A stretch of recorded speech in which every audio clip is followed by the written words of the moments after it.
Bersumpah. Demi Tuhan saya berjanji. Demi Tuhan saya berjanji.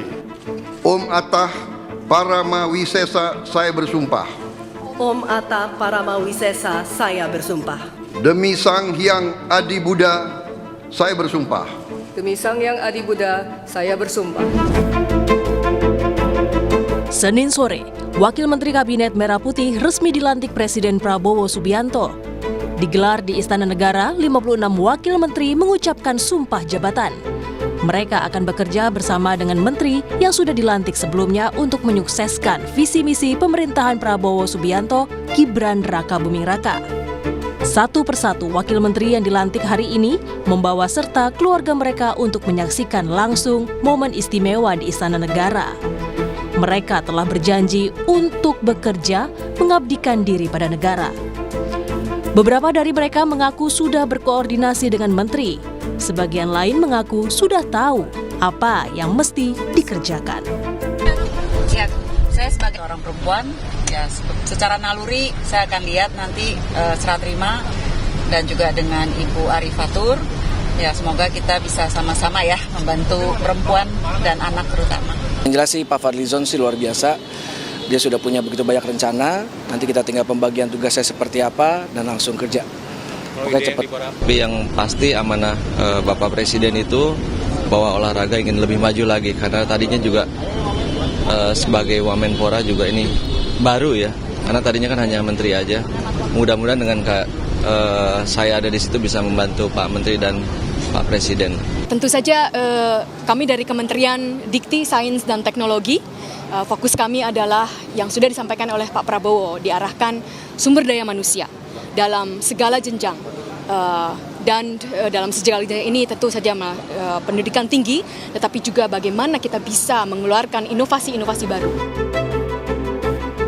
Usai dilantik, Kabinet Merah Putih langsung tancap gas, bekerja membantu Presiden dan Wakil Presiden. Di 100 hari pertama ada program prioritas yang segera dijalankan. Di antaranya, program makan bergizi gratis dengan anggaran 71 triliun rupiah. Program ini akan menyasar ibu hamil, ibu menyusui, balita, dan peserta didik di seluruh jenjang pendidikan, serta program pemeriksaan kesehatan gratis untuk 52,2 juta orang akan dijalankan dengan anggaran 3,2 triliun rupiah. Selanjutnya ada pembangunan rumah sakit lengkap di daerah. Bersamaan dengan program pemeriksaan kesehatan, program dengan anggaran 1,8 triliun rupiah ini juga berada di bawah naungan Kemenkes.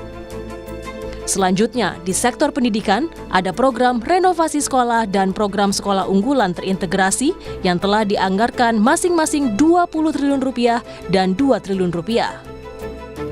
Dan di sektor ketahanan pangan ada program Lumbung Pangan Nasional Daerah dan Desa dengan total anggaran 15 triliun rupiah.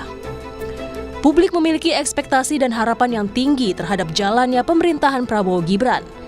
Kini tinggal menunggu bagaimana realisasi program yang sudah dicanangkan sesuai dengan arahan Presiden Prabowo Subianto dan Wakil Presiden Gibran Rakabuming Raka. Tim Liputan, Kompas TV.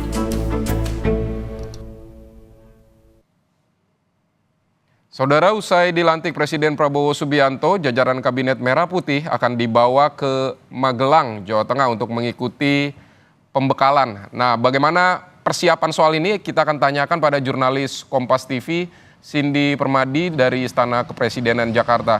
Cindy, jadi bagaimana rencana pembekalan menteri dan wakil menteri di Magelang ini? Apa saja kegiatan mereka di sana?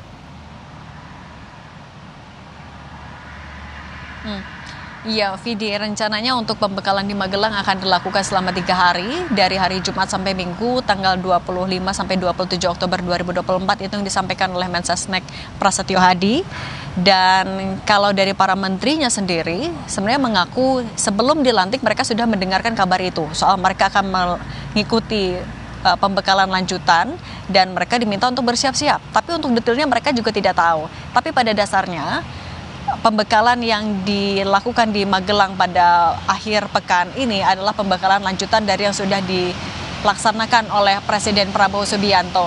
Ada 3 agenda besar dalam pembekalan dengan bertemakan Akmil itu. Yang pertama adalah soal penyampaian program prioritas pemerintah selama 5 tahun ke depan dari tahun 2024 sampai tahun 2029. Yang kedua adalah soal memberikan arahan teknis untuk masing-masing kementerian dan lembaga.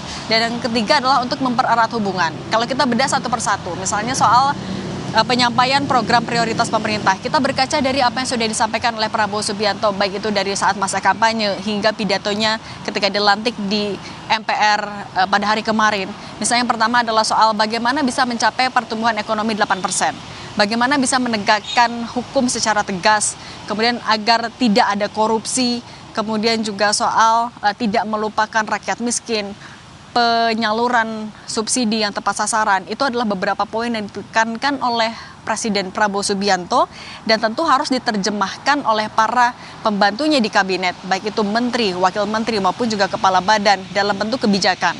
Kemudian yang kedua adalah soal arahan teknis untuk masing-masing kementerian dan lembaga. Kita tahu dengan gemuknya kabinet Prabowo Subianto, ada yang dipecah, ada yang ditambah. Misalnya kalau untuk di tingkat kementerian koordinator saja, Kemenko Polhukam dipecah menjadi Kemenko Polkam dan Kumham, kemudian Kemenko PMK juga dipecah menjadi Kemenko PMK dan Pemberdayaan Masyarakat. Tentu perlu adanya arahan yang jelas untuk masing-masing kementerian agar tidak ada tupoksi yang saling tumpang tindih. Nah, kemudian soal yang ketiga, mempererat hubungan. Kalau dari pernyataan menteri disampaikan kalau ini adalah momen mereka bisa saling mengenal. Kita tahu bocorannya ada salah satu agenda adalah adanya outbound. Kemudian juga dengan menteri-menteri yang meskipun banyak menteri dengan wajah yang sudah familiar kita kenal karena sudah menjabat di kabinet sebelumnya, ada juga wajah-wajah baru berasal dari berbagai latar belakang, ada yang berbeda partai politik, ada yang berasal dari profesional, sehingga ini adalah momen agar mereka juga bisa saling mengenal satu sama lain dan bisa semakin solid dalam menjalankan program prioritas dari Presiden Prabowo Subianto. Soal tupoksi dari masing-masing kementerian sebenarnya, agenda terdekat juga pada hari Rabu 23 Oktober 2024, Presiden Prabowo Subianto akan menggelar sidang kabinet paripurna perdananya. Salah satu agendanya adalah untuk menjelaskan arahannya, tugasnya apa. Jadi untuk atau soal tupoksi masing-masing ini akan dilakukan pada hari Rabu, akan ada arahan langsung dari Presiden Prabowo Subianto, dilanjutkan dengan pembekalan di Magelang selama 3 hari. Nah, kemudian dengan dilakukan dalam 1 pekan ini dipadatkan agendanya, artinya pembekalan itu dilakukan juga untuk menajamkan arahannya agar mampu para pembantunya ini menerjemahkan arahan menjadi kebijakan. Nah, kemudian meskipun dari para menteri maupun juga wakil menteri mengaku belum tahu seperti apa detailnya mereka akan melakukan apa saja, tapi bocorannya mereka sudah diminta untuk menyiapkan kondisi fisik, menjaga kesehatan, sudah diminta untuk mengukur baju dan juga topi. Nah, mungkin kita juga mulai bisa membayangkan apakah betul pelatihan di sana ataupun juga pembekalan di sana akan dikemas dalam bentuk seperti diklat atau tidak. Ini yang sama-sama dinantikan, mengingat juga bagaimana background dari Prabowo Subianto sebagai purnawirawan dari TNI. Sebenarnya pembekalan dilakukan oleh Presiden Prabowo Subianto sudah pernah dilakukan juga pada pekan lalu di Hambalang selama 2 hari. Ketika Prabowo Subianto sudah memanggil calon menteri, calon wakil menteri, dan calon kepala badannya di Kertanegara. Kemudian pada keesokannya Prabowo Subianto langsung melakukan pembekalan juga di Hambalang selama 2 hari. Dibagi untuk hari pertama untuk para calon menteri, kemudian untuk para calon wakil menteri. Ada beberapa topik yang diulas di sana dengan berbagai pembicara dari luar negeri, misalnya adalah soal AI, bagaimana mereka bisa menghadapi jurnalis, bagaimana juga mereka bisa doubling GDP. Itu adalah poin-poin yang disampaikan. Nantinya saat di Magelang, tampaknya pengarahannya akan lebih teknis lagi, lebih terperinci lagi. Kalau kita juga ingat bagaimana Prabowo maupun juga timnya berkali-kali bilang agar setelah dilantik kabinetnya bisa langsung bekerja secara spesifik ataupun bekerja secara mulus. Ini tampaknya adalah strategi Prabowo Subianto untuk bisa maraton langsung agar timnya juga siap langsung bekerja, menerjemahkan tadi program prioritas Prabowo Subianto dalam bentuk kebijakan yang langsung bisa diterapkan untuk masyarakat. Pidi. Baik Cindy, pada Jumat sampai Minggu nanti para menteri dan wakil menteri akan mengikuti pembekalan di Magelang, Jawa Tengah.